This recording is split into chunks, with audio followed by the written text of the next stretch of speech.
আসসালামু আলাইকুম ভাই। ভাই আপনার জন্য একটা সুখবর আছে। বলেন কি? ওয়ালাইকুম সালাম। কি খবর ভাসতে? কাকা, ওই আপনার কি কোনো লোন টোন আছে নাকি? সরকার থেকে সবারই লোন মাফ করে দেওয়া আছে তো, আপনার কোনো লোন আছে নাকি? তাহলে আপনার নামটা কোন লিখে নি।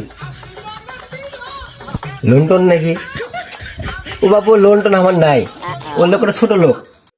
আমি কি আমার দেখি তোমার ছোট লোক মনে হচ্ছে? কোনো আমার খালি 4-5টা কিস্তি আছে, ওই জমিটাও বন্ধক রাখা আছে, এই বাড়িটাও রাখবো, রেখে টাকা পয়সা নিবো।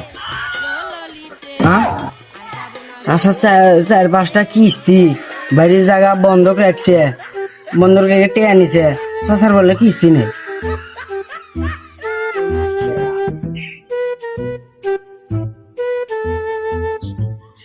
হ্যালো আব্বা, তুমি কাকে রে সম্বন্ধ নিয়ে যাচ্ছ? বাল দুনের দেনা মেনা সব শেষ, কোন এলাকা দিয়ে দিচ্ছে বাপ